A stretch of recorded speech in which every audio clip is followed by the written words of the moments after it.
Bem-vindos a mais um vídeo onde eu conto relatos sobrenaturais de fóruns ao redor do mundo e hoje vamos começar com um relato chamado Aqueles Olhos Brancos. Já vivi várias experiências incomuns ao longo da minha vida, coisas que, se eu não tivesse presenciado com meus próprios olhos, descartaria facilmente como história de acampamento contada para assustar crianças. Algumas foram genuinamente aterradoras. Outras, estranhamente, me fizeram concordar que existia muito mais neste mundo além daquilo que conseguimos perceber. Meus pais compraram uma antiga casa de fazenda há 16 anos, em uma pequena cidade do Arkansas. A casa já tinha mais de 100 anos quando nos mudamos. Em menos de uma semana, coisas estranhas começaram a acontecer. Ouvíamos passos pela casa e no sótão. Com o tempo, passamos a ver e ouvir portas se abrindo e fechando sozinhas, seguidas pelo rangido conhecido do assoalho, como se algo invisível atravessasse a casa, muitas vezes, passando bem diante de nós. Chegamos a ouvir 3 vozes diferentes: a de um homem, a de uma mulher e a de uma criança. A voz da criança, uma garotinha, nós já ouvimos rindo várias vezes. Quando eu estava no ensino médio, comecei a pensar no que faria depois de me formar. Minha mãe incentivou a estudar arquitetura e foi isso que decidi seguir. Para conseguir bolsas de estudo, comecei a trabalhar como voluntário, ajudando como zelador da escola. Ao final, eu já tinha acumulado quase 100 horas de trabalho voluntário. Foi durante esse período que tive inúmeras experiências, mas uma delas, em especial, me assombra há mais de 10 anos. Quando chegava a hora de fechar a escola, eu precisava limpar 4 prédios diferentes durante a noite. Normalmente deixava os ginásios por último, já que exigiam menos esforço. Muitas vezes eu ouvia pessoas correndo pela quadra de basquete, mesmo sabendo que todas as entradas estavam trancadas. Eu tinha a única chave e, como sempre, quando eu saía dos vestiários, o barulho cessava e o ginásio ficava completamente vazio. Numa dessas noites, terminei de limpar o ginásio, que ficava conectado a um saguão cheio de janelas de vidro. Mesmo com as luzes da quadra apagadas, a iluminação do saguão era suficiente para clarear o chão. Eu caminhava pelo corredor em direção ao saguão, quando do outro lado da quadra vi claramente uma figura andando no sentido oposto, em direção aos vestiários. A princípio pensei que fosse minha própria sombra refletida nas arquibancadas, mas quando parei de andar, a figura continuou se movendo. Ela não tinha uma forma definida. Era como uma massa grossa e cinzenta, quase translúcida. Eu conseguia ver através dela os reflexos nas arquibancadas conforme passava. Fiquei completamente paralisado tentando entender o que estava vendo. Então aconteceu algo que nunca vou esquecer. Quando aquela figura chegou ao fim do corredor, ela colocou a mão esquerda no corrimão. Em seguida, virou-se lentamente na minha direção e me encarou. Seus olhos eram brancos, brilhantes, intensos. Ficou me olhando cerca de 10 segundos. Depois deu um passo para dentro da quadra e simplesmente desapareceu, bem diante de mim. Eu sei o que vi. Não faço ideia do que era, nem do que queria. Mas essa experiência, somada a tantas outras, me fez acreditar que existe uma parte desse mundo que simplesmente não conseguimos explicar. Não quero soar filósofo demais, mas às vezes penso: se soubéssemos todos os segredos da realidade, isso nos tiraria parte do mistério que torna tudo tão fascinante. Nunca mais vi nada parecido e, para ser sincero, não posso dizer que queira ver. Já encontrei outras pessoas com relatos semelhantes, experiências com esse tipo de espírito, ou seja lá o que for. Eu realmente não sei. Ele falou uma coisa que eu achei muito interessante. Se soubéssemos tudo, todos os mistérios que existem no mundo, isso tiraria parte de ser tão fascinante. Porque se eu vi um vulto e eu sei que aquilo ali, eu já sei tudo, o que é, de onde veio, eu já sei tudo. Isso tiraria parte do mistério, não seria tão fascinante, tipo, o que será isso? Será que existe? Será que é um devaneio da minha cabeça? Pra gente que gosta de sobrenatural, de mistério, e às vezes a gente ainda tem dúvida, né? Será que é um delírio coletivo? Se nada disso existe, será que na verdade é outra dimensão? Será que é um espírito? Será que é alguém que morreu, que voltou? Será que é outra coisa? Será que tem outras coisas aqui existindo com a gente? Pode nem ser que morreu, pode ser que ele é assim mesmo, que ele é um espírito, sempre foi um espírito. O próximo relato, ele se chama Sempre Senti Coisas que Não Consegui Explicar. Vamos ver o que ela sente. Gostaria de começar dizendo que já tentei postar nesse site várias vezes e acho que hoje, finalmente, foi meu dia de sorte. Sou uma mulher de 24 anos, sou cristã, casada, tenho 3 filhos lindos e saudáveis.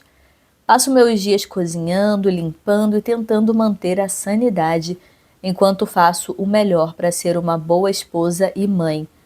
Agora, indo direto ao ponto.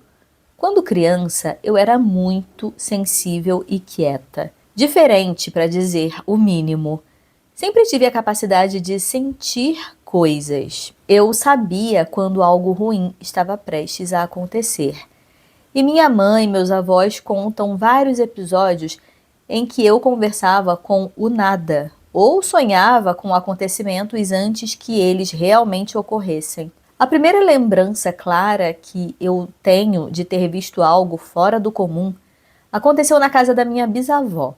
Acordei no meio da noite e, ao olhar para a parede em frente ao armário, vi a silhueta de uma mulher. Ela brilhava em um azul intenso e magnífico, com os braços estendidos ao longo do corpo. Não me lembro de sentir medo, apenas uma estranha sensação de presença. Outro incidente ocorreu quando eu tinha cerca de 7 ou 8 anos. Eu estava brincando no quintal de frente quando, de repente, senti uma necessidade inexplicável de olhar para a esquerda. O que vi só consigo descrever como uma sombra tridimensional de um homem. Ele me encarou. No mesmo instante, me virei para correr, mas quando olhei para trás, ele havia desaparecido. Ainda naquela mesma casa, acordei certa noite de um sono profundo e vi a sombra de um homem parado na porta do meu quarto me observando. Eu morava em uma casa apenas com mulheres. Não ousei me mexer nem gritar, porque tinha certeza absoluta de que aquilo não era humano. Depois de alguns momentos, virei o rosto e simplesmente voltei a dormir. Esses foram, sem dúvidas, os avistamentos mais assustadores que já tive. No entanto, não foram os únicos. Agora vamos para o próximo relato, que se chama Algo Maligno Morava na Casa da Minha Bisavó. Essa é uma história assustadora e profundamente perturbadora para mim, porque eu vivi tudo isso.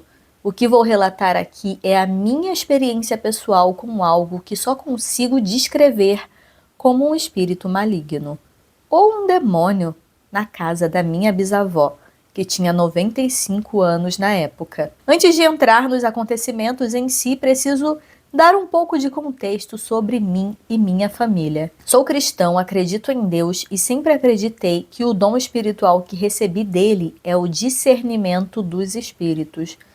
Desde muito cedo, fui sensível a presenças que outras pessoas não pareciam notar.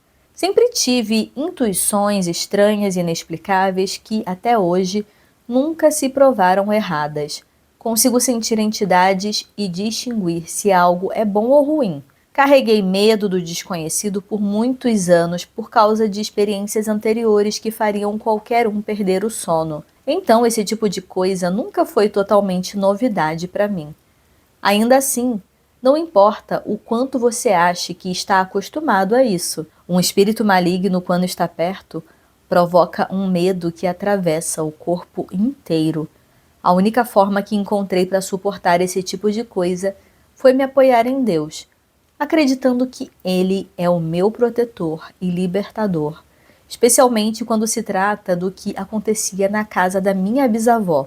A casa foi construída nos anos de 1950 pela minha bisavó e pelo marido dela. Não era uma casa antiga, típica de história de terror, nem uma plantação abandonada ou algo assim. Pelo contrário, olhando de fora, a vida da minha família ali sempre pareceu tranquila. Nada de realmente negativo havia acontecendo naquele lugar, pelo menos não até eu começar a perceber certas coisas.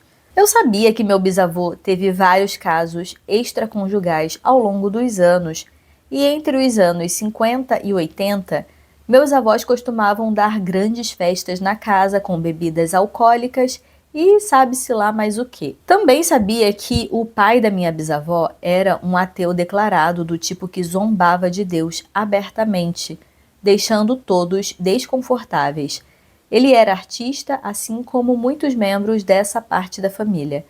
O filho da minha bisavó, meu tio-avô, era obcecado por esse homem, tão obcecado que adotou as mesmas crenças e visões dele.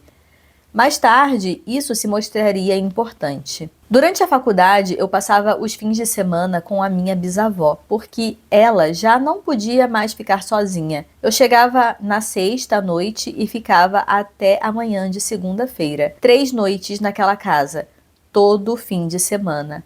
Não, eu não tinha vida social. A faculdade era minha vida. No começo, tudo parecia normal, eu dormia bem, tínhamos uma rotina e até havia algo reconfortante em passar tanto tempo com ela. Com o passar dos meses, porém, comecei a me sentir profundamente desconfortável durante a noite. Não sabia explicar o motivo. Era apenas um aperto constante no estômago, um pressentimento ruim que nunca ia embora. Logo, vieram os sonhos. Eu sonhava repetidamente que minha bisavó estava possuída. Sonhava que meu cachorro, que sempre dormia comigo, também estava possuído. Em alguns sonhos ele falava comigo, dizendo coisas horríveis. Todos esses sonhos me acordavam exatamente às 3 da manhã. Sempre. Depois disso, era quase impossível voltar a dormir. Eu não falava com ninguém sobre isso, tinha certeza de que achariam que eu estava exagerando ou enlouquecendo. Então continuei indo para lá todos os fins de semana, carregando medo e ansiedade. Chegou um ponto em que eu praticamente não dormia mais naquela casa. Comecei a tomar remédio todas as noites como se fosse bala. Desenvolvi uma tolerância absurda. Cheguei a tomar 6 comprimidos numa noite, junto com bebida. E não fazia absolutamente nada. Minha ansiedade era constante e esmagadora. Conforme o medo aumentava, coisas físicas começaram a acontecer. As luzes piscavam e ficavam mais fortes quando eu entrava nos cômodos. Primeiro achei que fosse problema elétrico, até perceber que acontecia em praticamente todos os lugares da casa. À noite eu ouvia barulhos vindos de outros cômodos, a TV ligava sozinha e em um canal sem sinal. Lâmpadas acendiam do nada e os pesadelos continuavam, até que algo mudou. Em vez de os pesadelos me acordarem, eu passei a acordar com a cama sendo sacudida. Em uma noite específica, enquanto isso acontecia, ouvi claramente uma voz na minha cabeça dizendo: "Diga Jesus". Achei que fosse Deus me encorajando. Então, em alta e trêmula voz, eu disse: Jesus. No instante em que eu fiz isso, algo me empurrou meu corpo contra a cama. A sensação foi indescritível, como uma estática maligna atravessando o meu corpo. Aquilo me destruiu. Me senti completamente sem esperança. Saí correndo da casa naquela noite, deixando minha bisavó dormindo, e dirigi sem rumo até o amanhecer. Voltei antes dela acordar, fingindo que nada tinha acontecido. Depois disso, meu comportamento mudou completamente. Eu vivia em estado constante de medo, retraído, deprimido. Senti que havia algo naquela casa que me odiava e odiava Deus. Sempre que eu orava ou lia a Bíblia, o medo se intensificava, como se aquela presença fizesse questão de se manifestar. Passei 2 anos vivendo assim. As últimas semanas foram as piores da minha vida. Em um dos últimos fins de semana, meu cachorro começou a agir de forma estranha, tenso, inquieto, sempre alerta. Naquela noite, mesmo depois de tomar remédios para dormir, tive mais um sonho horrível em que ele estava possuído e tentava me atacar. Acordei em pânico às 3 da manhã.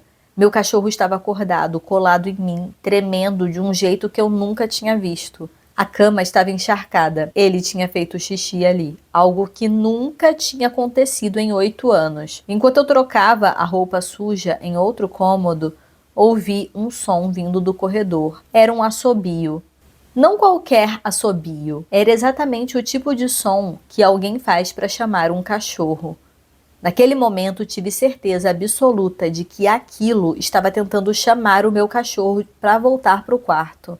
Fiquei fisicamente enjoado de medo. Peguei meu cachorro e fugi da casa mais uma vez. Ainda assim, e até hoje, me pergunto por quê. Por que eu voltei para mais um último fim de semana? Naquela noite, notei que meu fichário, que eu sabia estar fechado, estava aberto e os anéis destravados, algo que eu nunca conseguia fazer sem machucar os dedos. Minha bisavó definitivamente não tinha força para aquilo. Eu senti raiva, como se estivesse sendo provocado. Mais tarde, ao entrar na sala, vi algo enorme e sem forma passar rapidamente pelo canto do meu olho. Nesse mesmo instante, meu cachorro enlouqueceu, latindo e rosnando, como se estivesse tentando atacar aquilo. Eu fiquei em choque. Mesmo assim, fui dormir. Acordei novamente às 3 da manhã com o meu cachorro saltando da cama, latindo, furioso. A sensação de estática maligna estava mais forte do que nunca. Comecei a repreender aquela coisa em nome de Jesus. Mas quanto mais firme eu ficava, mais pesado o ar parecia, como se algo tentasse me suprimir. Os sons vindos do outro cômodo eram aterrorizantes. Parecia que meu cachorro não estava sozinho. Eu não tive coragem de olhar. Saí correndo de casa com ele e nunca mais dormi ali. Depois disso, descobri algo perturbador. Meu tio-avô havia se envolvido com vodu e ocultismo naquela casa, tentando se comunicar com o pai da minha bisavó. Encontrei objetos escondidos, uma boneca vodu, um pequeno santuário, itens pessoais guardados no antigo quarto. Tudo fez sentido. Destruí tudo, removi os objetos da casa e abençoei, em nome de Jesus, cômodo por cômodo. Desde então, o ambiente é completamente diferente. Leve, limpo. Essa experiência foi profundamente traumatizante, mas também me transformou. Hoje sei que não estou sozinho e sei que não importa o quão escuro algo pareça. O medo só tem poder enquanto acreditamos que estamos desprotegidos. Eu adorei essa frase. O medo só tem poder enquanto acreditamos que estamos desprotegidos. Guarde bem essa frase, ela vale para tudo na vida. Não só coisas espirituais, né? Pessoas invejosas, pessoas que querem seu mal no trabalho ou em algum outro lugar. Então agora vamos para o próximo e último relato. Se você tem relato para mandar para mim, e tem um e-mail aqui na descrição que eu posso contar seu relato aqui no canal, tá bom? Então agora nós vamos para o último relato que se chama Histórias do Nosso Deck. Mencionei em algumas histórias anteriores que temos a sorte de morar em uma área relativamente rural no Arkansas. A casa fica no topo de uma elevação, com a parte de trás voltada diretamente para o norte. Nosso deck fica nos fundos e oferece uma vista ampla das fazendas abaixo. Por isso, passamos muito tempo ali, tomando café da manhã, recebendo amigos e aproveitando a vida de maneiras agradáveis. Nos últimos anos, porém, algumas coisas estranhas começaram a acontecer.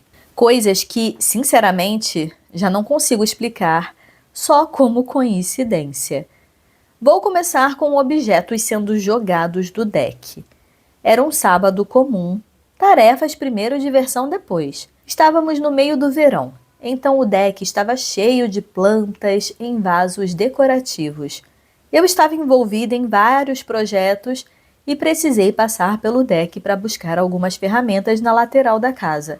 Quando voltei, notei algo errado. Uma planta de bananeira estava no chão, embaixo do deck. Eu tinha passado por ali minutos antes para aquela planta ter caído. Eu teria que contornar outras 2 plantas, subir um pouco e passar por cima do corrimão. O vaso estava intacto. Nenhuma rachadura, nenhum sinal de impacto estranho, apenas no chão.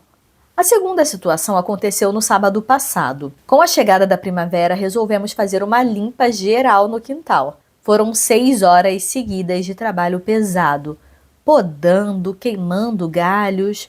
Eu estava completamente exausta, com os pés latejando. Sentei no deck gemendo de dor e, enquanto massageava os pés, Jennifer apareceu com uma bacia de água morna e uma bebida gelada.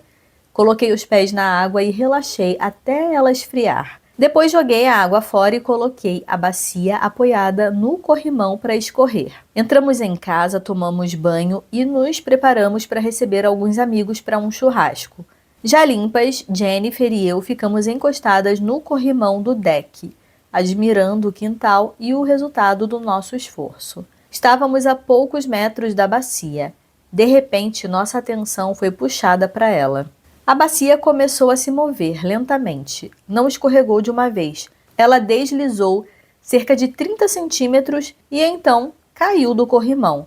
Não havia vento, nenhum desequilíbrio.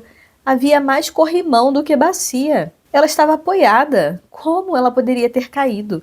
Ficamos só nos olhando, tipo, sério isso? Outras coisas já tinham acontecido antes. Em um relato anterior, mencionei um ponto frio surgindo numa parede em pleno verão, logo depois de ouvirmos uma voz, enquanto nossa cachorra, Sophie, latia sem parar. E em outra ocasião, latidos na porta dos fundos quando Sophie nem estava por perto. Mas vou encerrar com um evento mais difícil de ignorar. Tínhamos hóspedes passando o fim de semana conosco. Jennifer e eu estávamos no quintal com um dos nossos convidados, conversando tranquilamente. Todos nós olhamos para o deck quando nosso outro amigo saiu pela porta dos fundos. Assim que ele se aproximou do corrimão, o celular dele, que estava apoiado ali, simplesmente voou para fora, caindo a quase 6 metros de distância do quintal. Ele não deslizou, não tombou, ele foi arremessado. Todos nós ficamos em silêncio, boquiabertos. Ele não estava nem perto o suficiente para ter encostado no aparelho. Tentamos de tudo para explicar aquilo racionalmente. Tentamos repetir o movimento. Nada fazia sentido. Então é isso. Pequenas coisas continuam acontecendo no deck. Nada grandioso, nada cinematográfico. Só o suficiente para te fazer parar, olhar em volta e pensar: ok, isso definitivamente não foi normal. Obrigada por ler e comentar. Bem, esse foi o último relato. Por hoje eu fico por aqui. Se você gostou, deixa um like e se inscreve para você receber novos vídeos, porque o YouTube não está recomendando o canal. Eu estou olhando nos analytics e ele não está mandando para pessoas que gostam de terror. Eu fiquei 3 anos, quase 3 anos, eu fiquei 2 anos e 9 meses sem postar e agora tô levando uma surra do YouTube porque ele não tá entregando para pessoas que gostam de terror. Ele tá confundindo o meu canal com canal de filme, com canal de tudo, até de pegadinha, porque aqui nos analytics ele sempre mostra, né, o público que ele tá entregando, ele não tá entregando.